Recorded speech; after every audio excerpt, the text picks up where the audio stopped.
ଦେଖନ୍ତୁ ଆମେ ସମସ୍ତେ ଜାଣିଛନ୍ତି ରକ୍ତଦାନ ଠାରୁ ମହାନ ଦାନ କିଛି ନଥାଇ ପାରେ।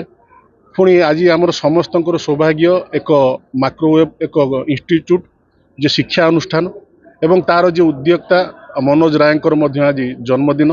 ଆମେ ସମସ୍ତେ ଜାଣିଛନ୍ତି ଗୁରୁମାନେ ହିଁ ଅନ୍ଧକାରରୁ ଆଲୋକିତ ଆଡ଼କୁ ଶିଷ୍ୟମାନଙ୍କୁ ପଥ ପ୍ରଦର୍ଶନ କରିଛନ୍ତି। ଆଜି ଯେତେବେଳେ ସମାଜରେ ଯେତେବେଳେ ଛାତ୍ରଛାତ୍ରୀମାନେ ପଥଭ୍ରଷ୍ଟ ହେଉଛନ୍ତି, ଆଜି ସମାଜରେ ଏହିପରି ଗୁରୁମାନଙ୍କର ଆବଶ୍ୟକତା ଅଛି। ଆଜି ଜଣେ ଜନ୍ମଦିନ ଯେତେବେଳେ ପାଳୁଛି ଆମେ ଦେଖୁଛନ୍ତି କେକ୍ କାଟି ପାଳୁଛି, କିନ୍ତୁ ଆଜି ସ୍ୱତନ୍ତ୍ର ଭାବେ ଏକ ମହତ କାର୍ଯ୍ୟ ହାତକୁ ନେଇ ଆଜି ଯେତେବେଳେ ଘୋର ରକ୍ତ ଅଭାବର ଦେଖାଦେଇଛି, ଗ୍ରୀଷ୍ମ ଋତୁ ବ୍ଲଡ ବ୍ୟାଙ୍କରେ ମଧ୍ୟ ଏହି ସମୟରେ ରକ୍ତର ଅଭାବ ଦେଖାଦିଏ। ଆଜି ସେ ଯେଉଁ ମହତ୍ଵ କାର୍ଯ୍ୟ ହାତକୁ ନେଇଛନ୍ତି ତାଙ୍କୁ ଯେତେ ପ୍ରଶଂସା ଯେତେ ସାଧୁବାଦ ଦେଲେ ମଧ୍ୟ ତାହା କମ୍ ପଡ଼ିବ। କାରଣ ଆଜି ଭଳି ତାଙ୍କର ଏକ ଶୁଭ ଜନ୍ମଦିନରେ ସେ ଯେଉଁ ପଦକ୍ଷେପଟି ନେଇଛନ୍ତି ତାହା ଅତ୍ୟନ୍ତ ସ୍ୱାଗତଯୋଗ୍ୟ। ମୁଁ ଆଶା କରିବି ଭଗବାନଙ୍କ ନିକଟରେ ଏହିପରି ମହତ୍ଵ କାର୍ଯ୍ୟ ସମାଜରେ ଜାରି ରଖନ୍ତୁ ଏବଂ ଛାତ୍ରଛାତ୍ରୀମାନଙ୍କୁ ଦିଗଦର୍ଶନ ଦିଅନ୍ତୁ। ଧନ୍ୟବାଦ। ମହାନ କାମ ତ ଡେଫିନେଟଲି ରକ୍ତଦାନଠୁ ମହାନ କାମ ଆଉ କିଛି ହେଇ ନପାରେ।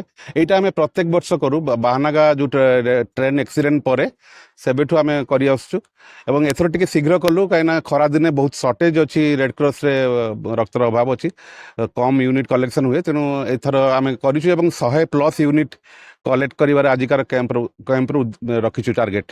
ବିଭିନ୍ନ ପ୍ରକାର ପ୍ରୋଗ୍ରାମ ଆମେ କରୁ, କେବଳ ରକ୍ତଦାନ ନୁହେଁ। ରକ୍ତଦାନଟା ଗୋଟେ ସବୁଠୁ ଭଲ ଜିନିଷ ଆପଣ କହିପାରିବେ। ଏବଂ ଯେମିତି କହିଲେ ଯେ ଜନ୍ମଦିନକୁ ପିଲାମାନେ ଅଲଗା ଭାବେ ପାଳନ କରିବା ପାଇଁ ଚାହୁଁଥିଲେ, ମୁଁ ସେଇଟାକୁ ଡାଇଭର୍ଟ କରିବା ପାଇଁ ସେଇଦିନ ହିଁ ରଖିଦେଲି ଏବଂ ସମସ୍ତଙ୍କୁ ଟାର୍ଗେଟ୍ ଦେଇଦେଲି ଯେ 3-4 ଜଣ ଡୋନର ଯୋଗାଡ଼ କର। ତ ସମସ୍ତେ ସେଇଥିରେ ବ୍ୟସ୍ତ ରହିଲେ।